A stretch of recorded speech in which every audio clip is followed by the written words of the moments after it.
to the fraternal orders collectively known as the mysteries, the very highest degrees of which, combined together, make up a secret order known as the Illuminati. Their goal is to destroy all existing religions save theirs, all existing governments save theirs, and shackle the mob in a system of eternal oppressive debt chained to a computer for the rest of their life, in a propagandized world to make them believe that they are happy in this system. Now, do you think they're succeeding? Haven't I described to you just now exactly what is going on in the world today? Yes, they're succeeding. They're succeeding because the American people don't understand their enemy. They don't even know what's happening. They may have been or may be members of the Christian or Jewish religion, but that is only to further their own ends. They are and always have been Luciferian and internationalist. They give allegiance to no particular nation, although they have used, on occasion, nationalism to further their causes. Their only concern is to gain greater economic and political power. The ultimate objective of the leaders of both groups is identical. They are determined to win for themselves undisputed control of the wealth, natural resources, and manpower of the entire planet. They intend to turn the world into their conception of a Luciferian totalitarian socialist state. I can tell you that when George Bush says out of the Middle East crisis will come a new world order, he is not joking. And the new world order is not what you think it is, friendly nations working together. It's going to be a one world, totalitarian, socialist government. Some of the reasons for this are good, some of them are not. The intelligence community felt that John F. Kennedy was a threat to the national security, which translated into reality means was a threat to the New World Order, the one world government which they were actively in the process of forming.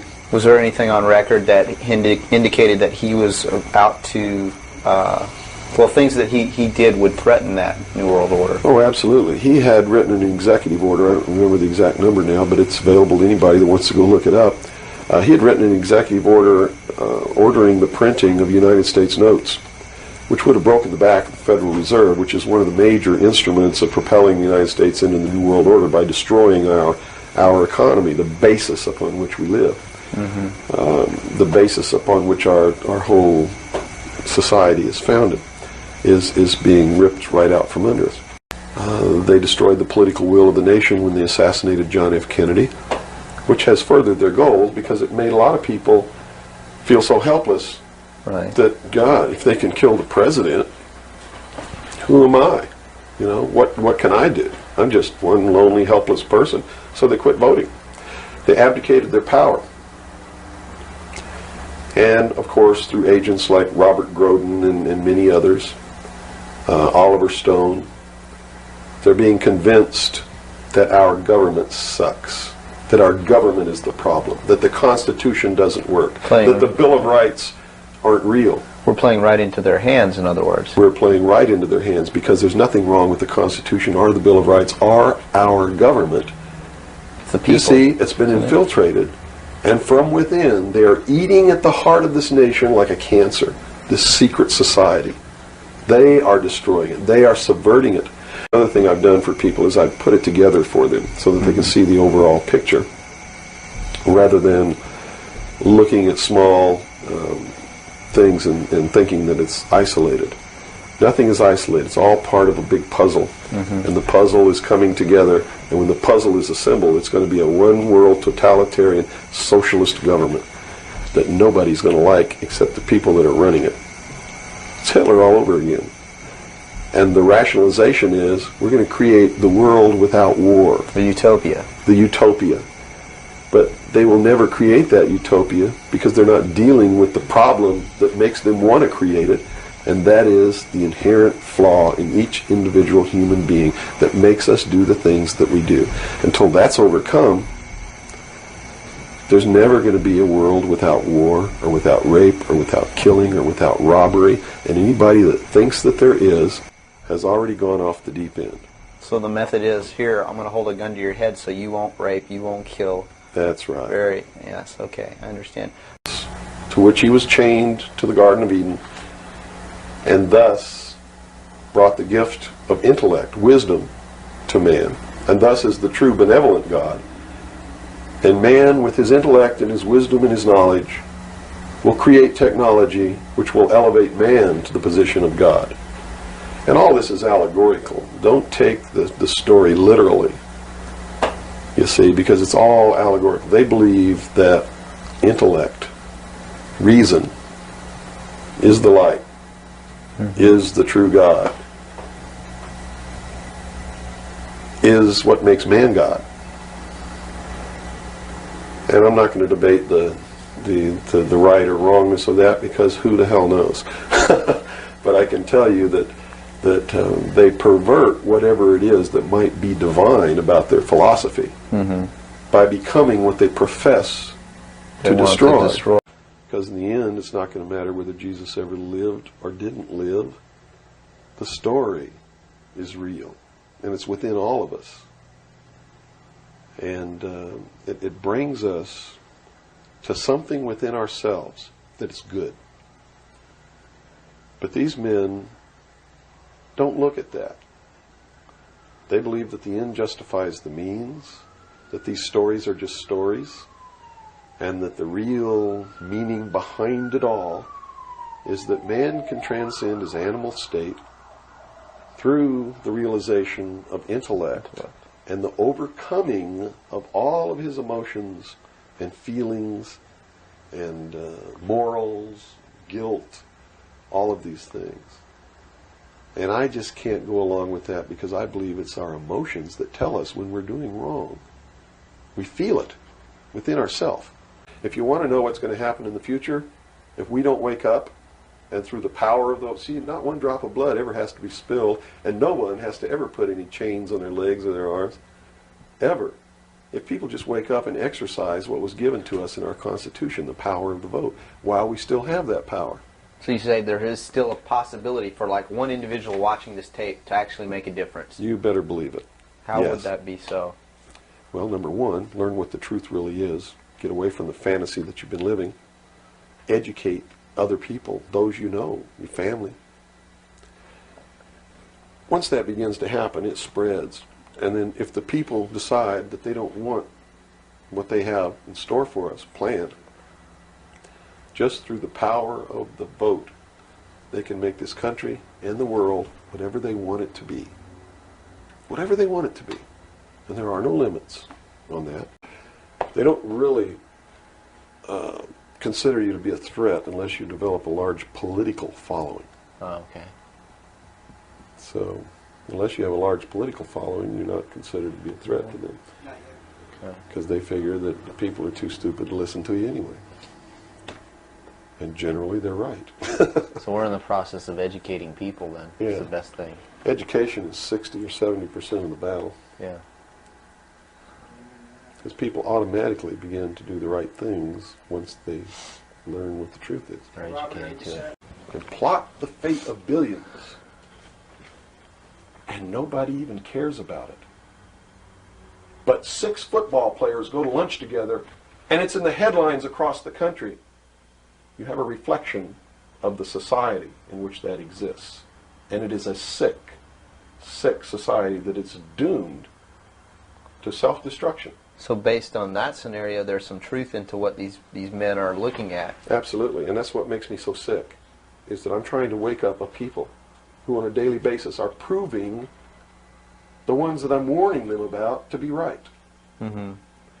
Well, so that even though a minority, there are people out there that you recognize are awake to this, if they don't do something about it, they will lose that ability to be free in that way. That's correct. Whether they might think, well, I don't need to worry about it because I know what I know and I'm fine. That's It doesn't right. work that way. There's a Yes. connection here to everything. That is correct. That from me. We're in this situation because all of us, me included, we're dummies for most of our lives. And unless we change that, we are never going to turn anything around. And that is the cold, hard truth, whether we like it or not. And we all, at some point in our life, have to go in the bathroom, confront our own self in the mirror and say, Bill Cooper, you've been a fool for most of your life. What is the matter with you? You've got to stop it right now. You've got to stop being stupid. You got to become a real American. You got to care about things. You got to find out what the truth is so you know what to care about. And it's hard to say. I know because I've done it. I couldn't be up here if I had not confronted myself in that manner. You've got to do that. You have to do it. If you can't make a change. The supremacy of the mind of man, not in God. Anytime man has supremacy over everything, everything becomes what? Subjective. If you're God, how can you do something wrong? And that's the whole problem with this crowd now. They don't have anybody to answer to. You see, whether you believe in God or not, the human race must have God. They must have a superior power to which they must answer.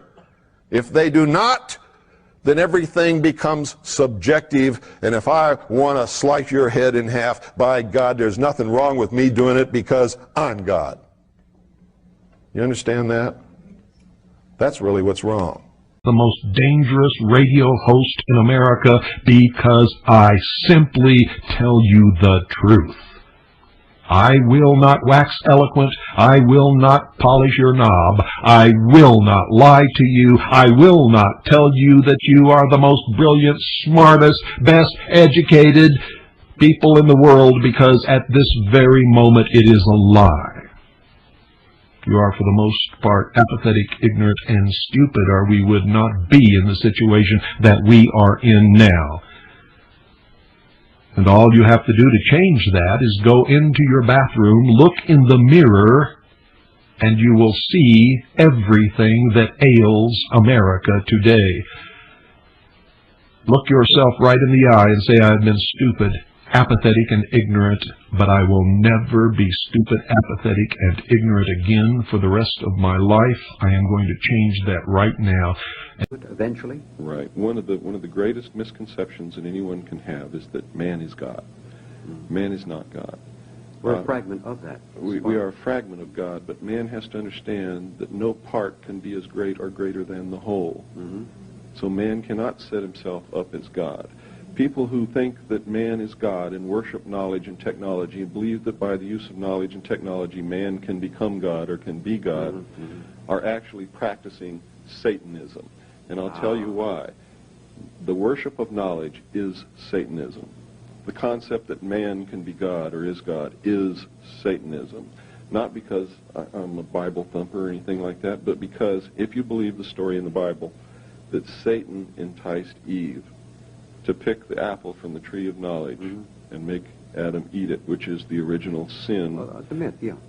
Then you have to understand, if that apple represents knowledge, then the worship of that apple is Satan. And everybody thought religion was a joke. If you don't believe in God, for all intents and purposes, to you there is no God. Remember this. If the people who rule the world and have the power and the money to manipulate large masses of money believe in God, you better understand what that God is and what it means for you, because you're always on the bad end of the stick. And if they believe in Lucifer, you better understand that also, because you're still on the bad end of the stick, because unless you take the power, you never are going to have any. In this country, it started out that the citizens had all the power, and over the years, the citizens, because of their greed, their apathy, and their irresponsibility, have given it away to those who were waiting with open arms to take it from you. Something happened that brought man out of that state, and if you're talking from a biblical reference, out of the Garden of Eden and into the world. He wasn't innocent anymore. He understood that he was naked, and that his partner was naked. He could think. He could look around. He knew when something was good and when it was bad, just as we all do here. When somebody comes up to me and says, well, how do we know which is the right way to go? I know that person is setting me up to justify his bad deeds, and I won't do it. You always know. We always know which is the right way and which is the bad way. The bad way sometimes feels better, so we may choose that way and justify it by rationalization in order to make ourselves feel better about the bad that we did. That you can never make everything all right, and you can never make everything all bad. Both must exist, and we must maintain a balance. And we must become responsible. If each individual on this earth learned to walk in a divine state of grace, responsible for themselves, their family, their city, their state, their country, and for the world, And to the laws of nature. and to the laws of nature, and actively participate in solving the problems of yourself, your family, your city, your state, your country, and the world, there could never be a group of men meeting behind closed doors in secret that could ever control anybody. But by abdicating responsibility, by not walking in that divine state of grace, makes possible anyone meeting behind closed doors to bring about the world that they want.